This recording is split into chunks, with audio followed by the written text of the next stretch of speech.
branding is not just your logo. Every interaction in any form is branding. If you never got to talk to the listener, what is the one thing that you would say? Have fun with your brand and your content. The energy that you put out through whatever you're putting out for your business can be felt. And so often people want it to be all buttoned up. And so they make it kind of stuffier and they're not having fun. And so nobody else is either. And that just doesn't attract people. Put it out there, test things, and have fun with it. That's going to attract the people to you, especially if you're a personal brand. Welcome back to another episode of the Art of Online Business podcast. You can see that Frannie Wilson is back. And if you haven't met her, hey, Frannie, by the way. Hey, how's it going? Hello. Going well. If you haven't met Frannie yet, though, you can go below and click to the previous episode where we got to know her and how she built her business. What business am I talking about?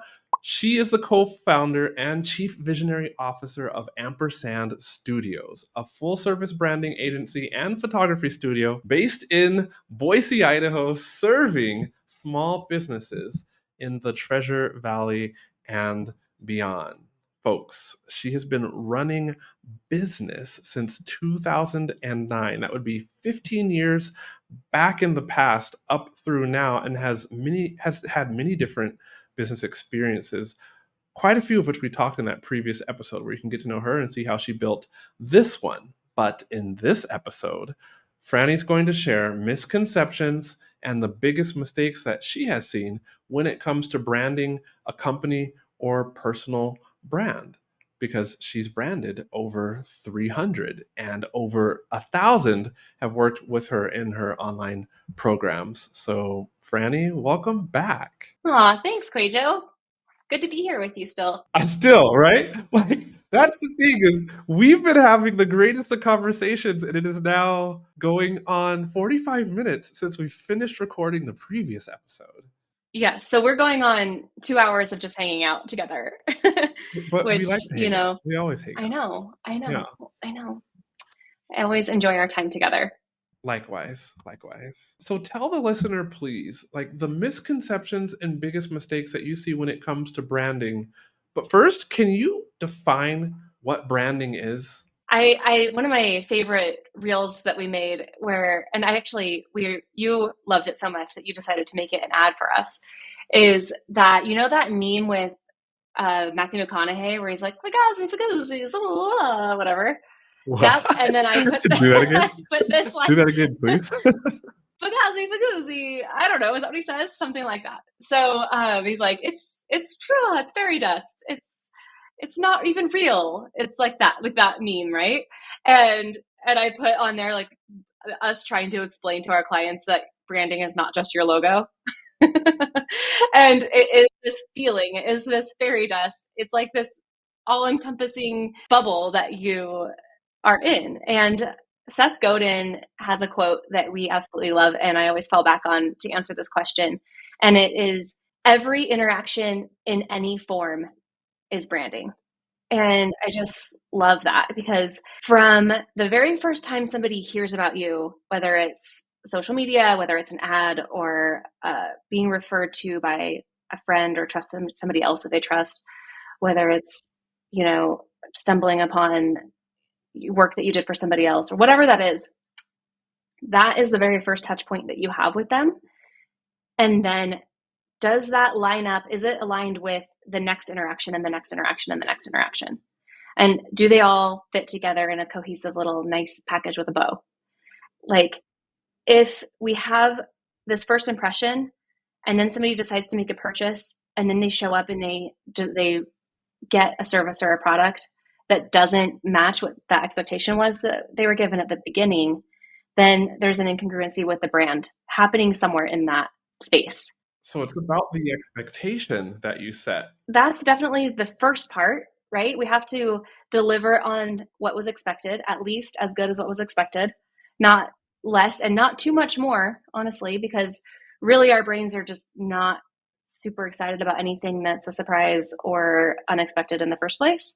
I mean, I've experienced things with companies where they think they're over delivering, but I'm like, yeah, no, that's actually not what I wanted, right? So we have to deliver what the customer wants, what they think they're getting, and then follow through on that all the way through to the very end.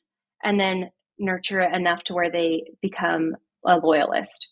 So the customer journey is from the very first time they found out about you all the way through becoming a loyalist, and then hopefully it being on repeat so that they come back over and over again and tell their friends. You've worked with so many businesses on their branding. What is it that a business usually comes to you for when they say, I want help on branding? Mm-hmm. So usually it's either a brand new business that wants to get it right from the beginning. Actually, that's not usually.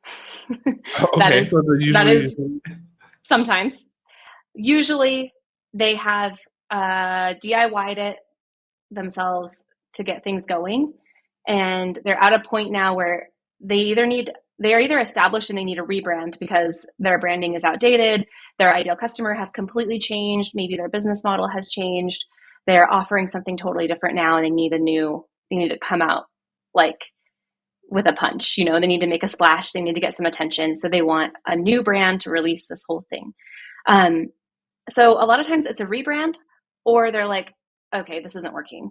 And kind of what I attribute that to is, let's say you have a new business, a small business, like a solopreneur or somebody kind of bootstrapping everything, doing it themselves. I'm not talking about like a startup with like all this funding and stuff like that, right? We're talking about your mom pop, like, or somebody doing a side hustle, or somebody like leaving their 9 to 5 job to start this thing, and like everything's riding on it. So you're kind of doing it yourself and hiring out a few little things here and there. But we have all these tools at our fingertips that promise it's so easy. Like, you can just go in Canva and make this yourself.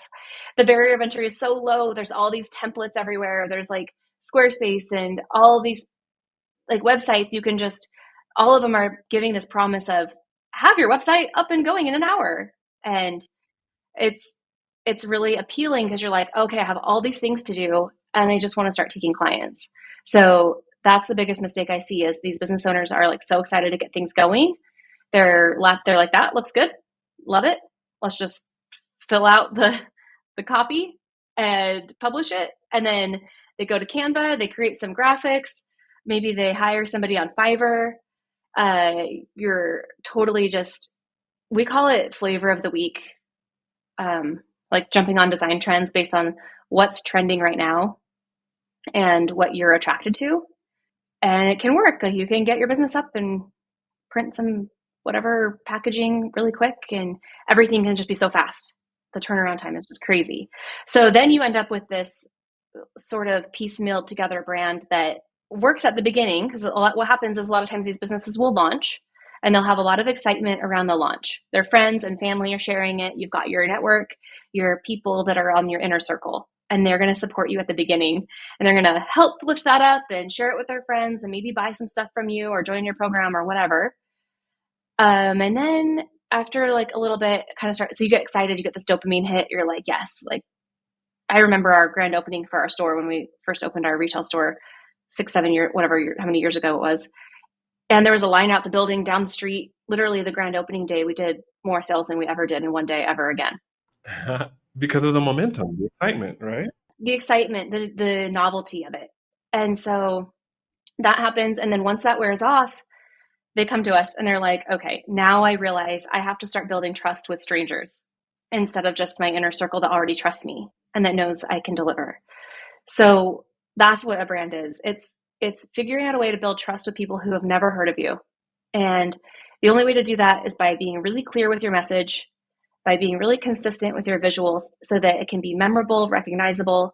And they have to have like, something like between 20 and 30 interactions and hits by your brand before they actually will recognize it and take the action to go check it out. I mean, it used to be 7.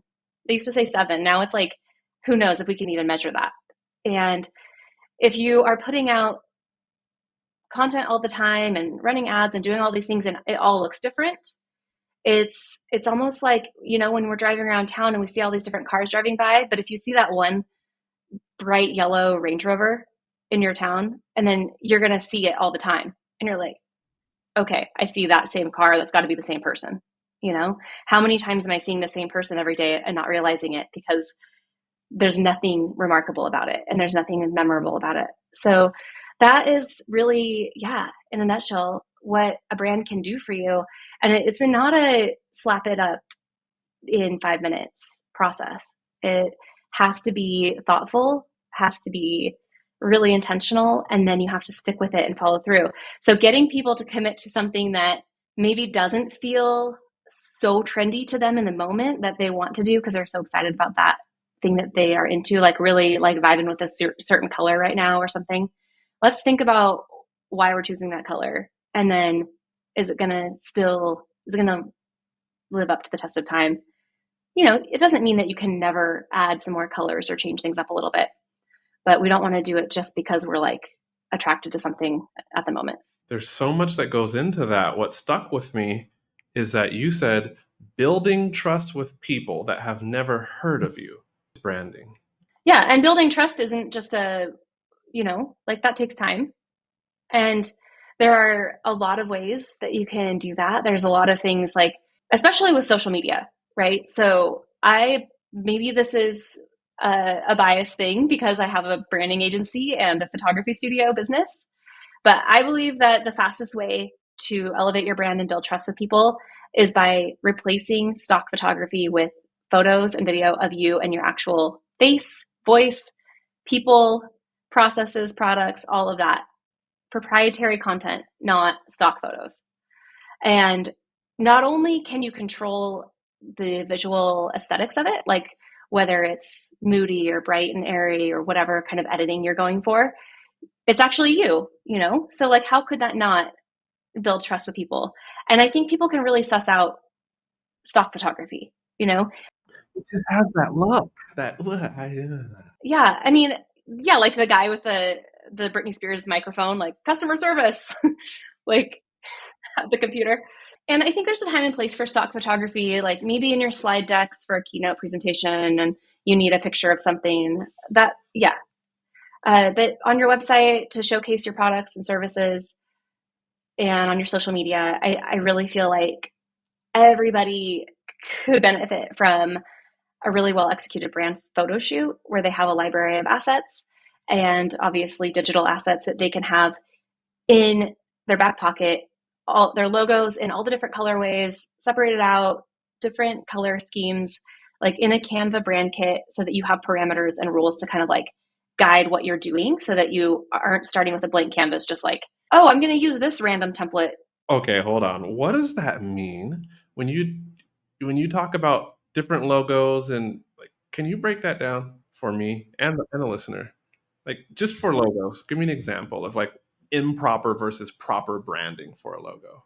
We're jumping ahead from what my normal shtick. I'm going to go into it. I'm going to go into it, but I have to make a disclaimer. I'm going to go. No, we'll go back later. But I have to make a disclaimer that I almost always people want to talk about the logo, and I almost always say the voice has to happen first. Like there's a voice side of a brand, and then there's a visual side of the brand.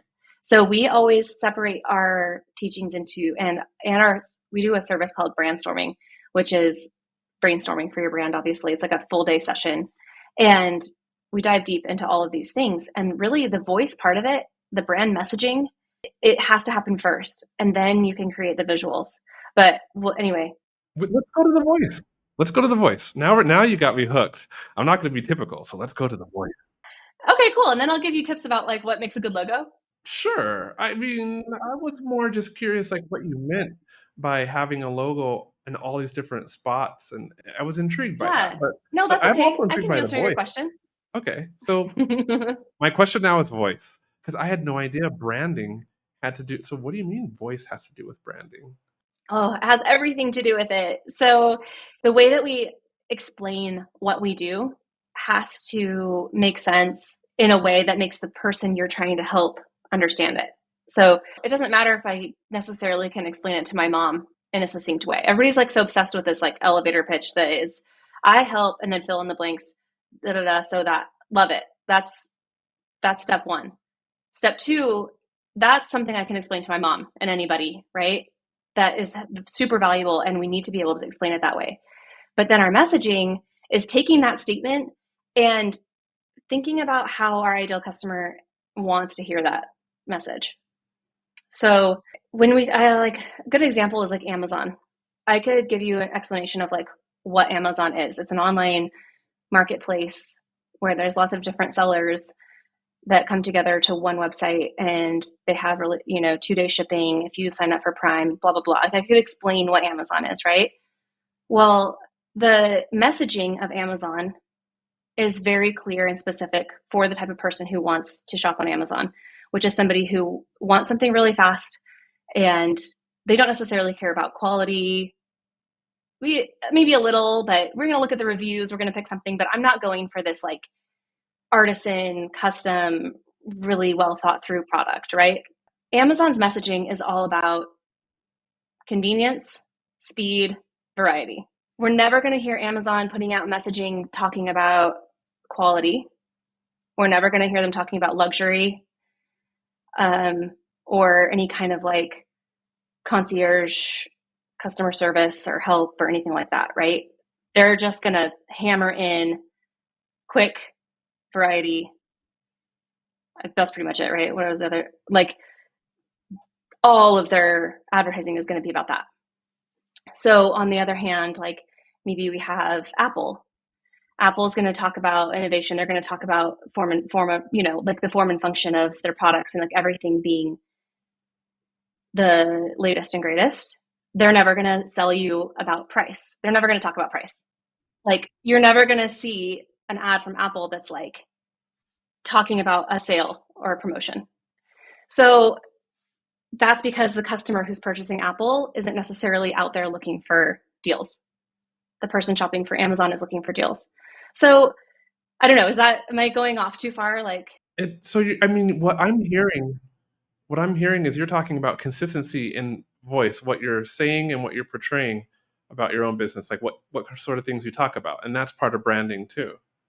what you talk about, but what your ideal customer cares about when they're looking for your thing. So like, we have done brainstorming sessions with many different restaurants, and they all, like, you could describe a restaurant the same way, like 5 restaurants. Like, it's a place where you go and sit down and order, and they sell Italian food or they sell Mexican food or like whatever. But there's a different reason why you go to every restaurant, and you're speaking to a different person.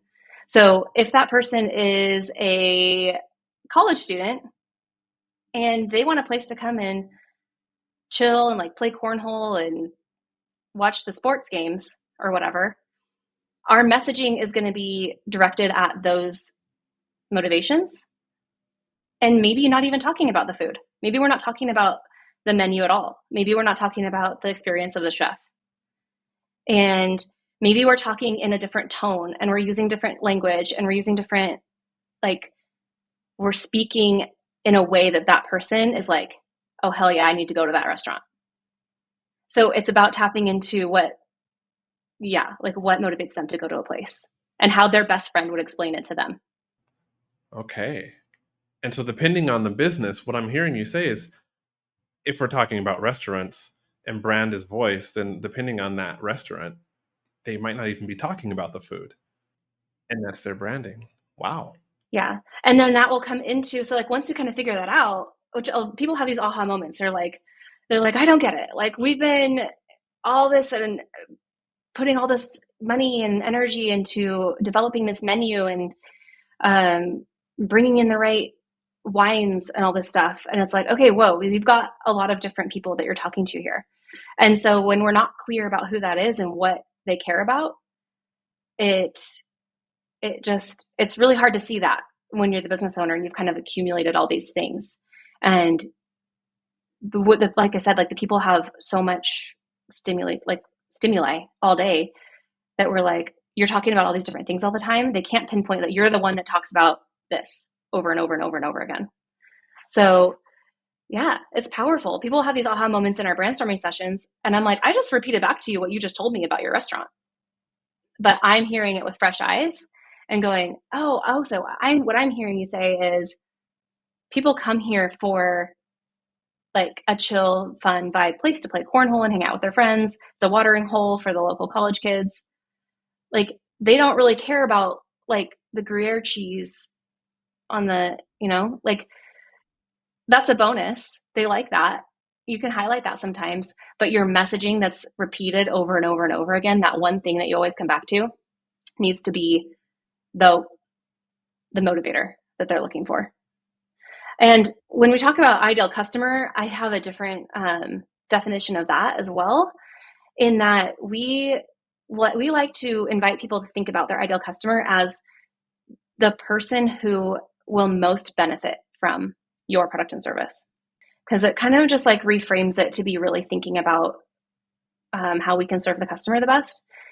And that will be the person who obviously becomes the most loyal and who loves what we give them and who we can help the best. And that is the most fulfilling and also going to create the most success in them referring you to other people like them. So it's really a win-win when we think about it that way. And I think it kind of helps inform the way that we speak to those people. So what usually happens when somebody comes to you for a brainstorming session and you start talking about voice and they were like, but I wanted a better logo and some colors for my palette? Well, that would never happen because we would set that expectation before they purchase that service from us. So what happens is people come in through a discovery call and they know that we're a full service branding agency. So we can do consulting and actually design something for them. So we have or photo shoot and video, like all of it. We can do any and all. So on that discovery call, that's where we really just ask them questions and we try to find out what's going on in their business and then what the problems are that they're having. And then we will suggest a course of action. Basically, okay, sounds like you definitely know that you want a new visual identity, but do you already understand who your customer is? Do you understand what your messaging is? And if not, then we recommend a brainstorming session. And a brainstorming session is called that because it's brainstorming. Like we're not actually making anything in brainstorming. We're just getting a lot of ideas out. It's a full whiteboard is filled up, lots of Post-it notes. We put it all together into something that is like they walk away with a deliverable from that, but it's not like, here's your brand. It's just a brainstorming session. Tell me about the misconceptions. Like when it comes to branding a company, what's one big misconception that people have? Well, I mean, I think the biggest misconception is like, yeah, the voice isn't part of it. It's that my brand is my brand kit. We call it a brand kit. So it's more of a tangible thing, right? That's my logo, colors, typography, which is like your fonts and patterns, anything visual. The misconception is that your brand is just the visual representation.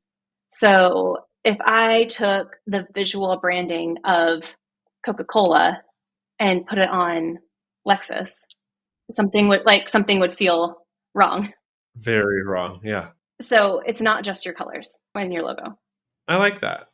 And I'm thinking of all the places now where I don't have consistent branding for my business.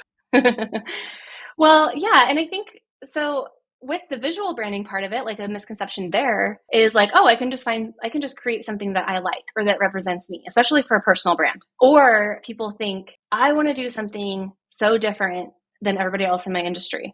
It's one or the other. They're like, well, everybody else in my industry is doing this, so I should do that.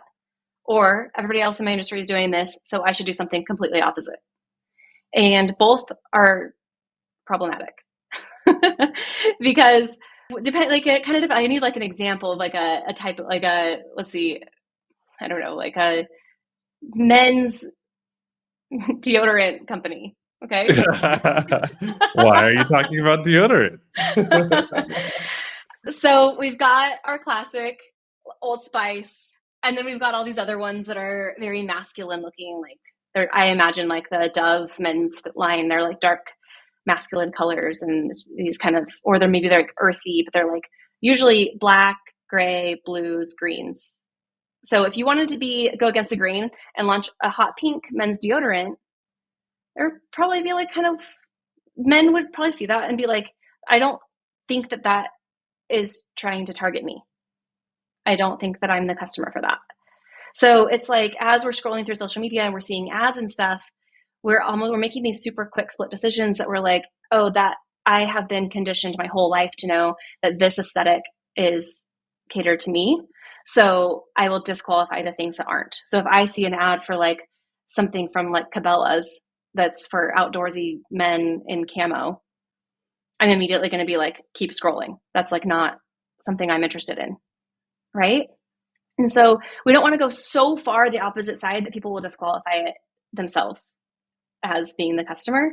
But how do we create something that does kind of stand out? And oftentimes the way to do that is just through the copy, which is the voice. So a lot of times you might have this brand that kind of looks like it's for me, but it says something maybe a little bit more shocking. You know, like these brands like a lot of like the cool men's brands that are doing like being kind of edgier with their messaging. Like I can't think of all the bird dogs, or I don't think I know any either. okay. Have you seen bird dogs? They're like the swim shorts. Okay, there's just like some really cool brands doing some fun things like that, and it that's just goes to show that like the messaging going along with the visuals can kind of create something that stops you in your tracks or in your scroll. To go, oh, that's a little different than what I'm used to, but not so much that I'm disqualifying myself from the audience. So you got to find that sweet spot. I'm looking at bird And dog now, and I'm that's like, what we help oh, people do. wow. Okay, so you help people I find that. haven't looked at them in a while, but Yeah, go to their website and you will see. When I think of branding, I guess as exactly. So when I think of branding, I usually, because I'm a Facebook ads manager, I think of the brand guide that I ask people for that has their colors and their fonts. Some of the larger businesses that I work with, though, they do actually have a voice brand guide. And they even go as far to say, like, on this social media platform, like, this is how we show up. And on this social media platform, this is how we show up. And that's the kind of thing that you put together for people. QUÄY.jo, have you seen our voice and visual brand guide Canva template? I have. Are you talking about the one that I That was a run ads shameless to? plug, but yeah, that one that you run ads to all the time. Did Yeah. you know that that's what that is? Yeah, so you could go as deep into it as you want. Like we have brands that we help we omit certain pages. We're like, you don't really need this. This isn't gonna suit your business. So we'll delete those pages from the brand guide. But that template that we sell is actually a tool that we created for our clients originally. So we have it for ourselves as well, that we send out to anybody creating on our behalf. So like it'll have, but ours even goes as far to say like, this is how we dress for shoots, on client facing days, non-client facing days, like how our brand shows up. These are the ways that we sign off on our emails. Like we don't say like kind regards, Frannie. We say like talk soon with a emoji. Like we have a more conversational, fun brand, but we also have a level of professionalism that we want to uphold as long as, so there's a fine line there, and there is a way to define that. So, but that is a little bit deeper. Like you don't have to necessarily have all that behind the scenes stuff documented unless you have a bigger team. If you're a personal brand, your brand is you, then your own voice and the way that you talk is something you should start paying attention to. You should listen to the way that you apologize to people when you mess up.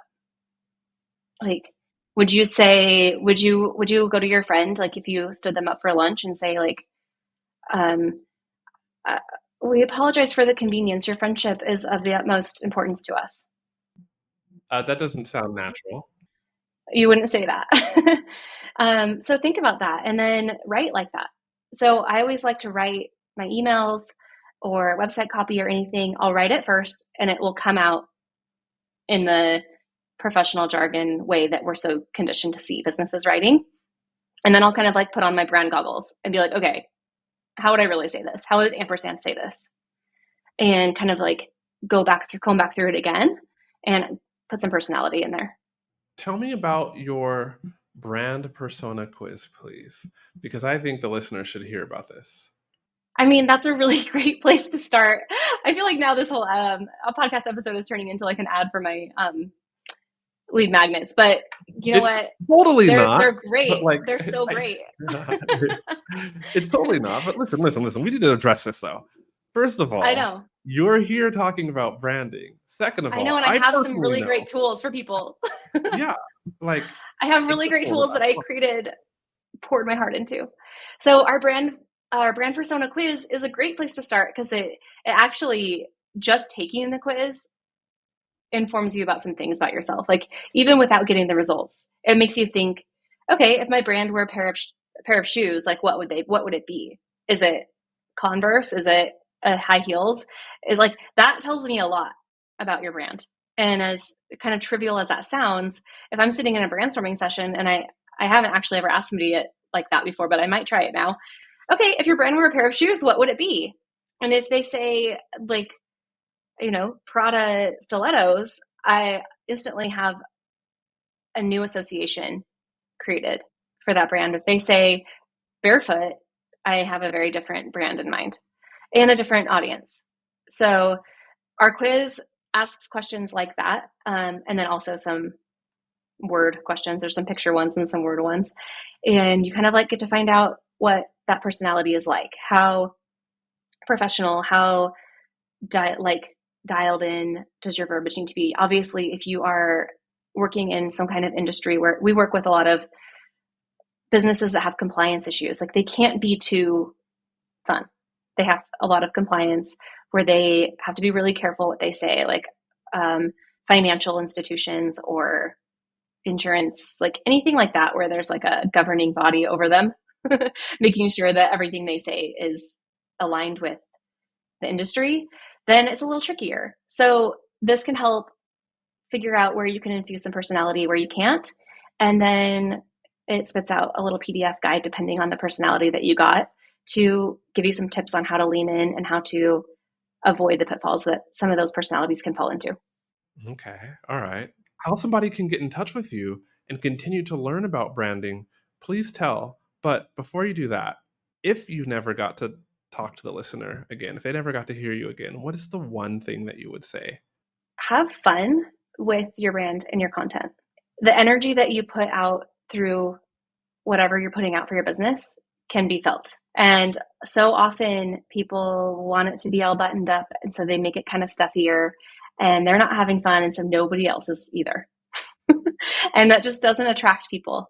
So I think if you're having fun with it and you aren't making everything so precious, like, I know I just went through a lot of things that I'm like, this needs to be like way more intentional. Intentional, yes, but like precious, no. Like, put it out there, test things, and have fun with it. That's going to attract the people to you, especially if you're a personal brand. So that's my biggest thing. And, my mom is a real estate agent, and I work with a lot of real estate agents.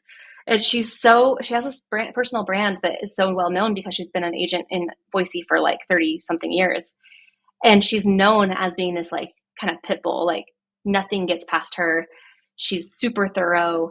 She can be a little cutthroat. She's like this hard ass, but she's this like sweet little cute blonde Doris Day looking woman. And that's what she thinks that she needs to be. And she wants to be very sweet and professional in the verbiage, in the wording, in the all of that stuff. So then I'm like, just be yourself, like have fun with it.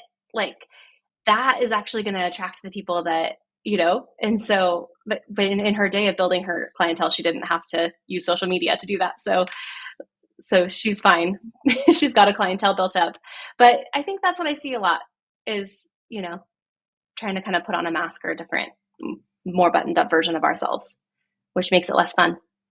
I like how you said have fun, because if you're not having fun, like, the other people who are interacting with you won't either. Right. We can have fun. And they won't follow. They don't want won't to check follow. back for more. All right. Have fun. I'm going to try to have fun in more of my videos. Where can people catch up with you? Well, Instagram is definitely where we're hanging out the most. It's at Ampersand_Studios, the word ampersand all spelt out. And I'm sure that will be linked here. I will link it there. So yeah, our Instagram is the number one place where you're going to find our most up-to-date content. And then, yeah, our podcast, which you mentioned, the Something Businessy podcast, where we're just sharing weekly about anything businessy, all the things that we've learned, all the things we've been through, lots of branding content and interviews similar to what we're doing here.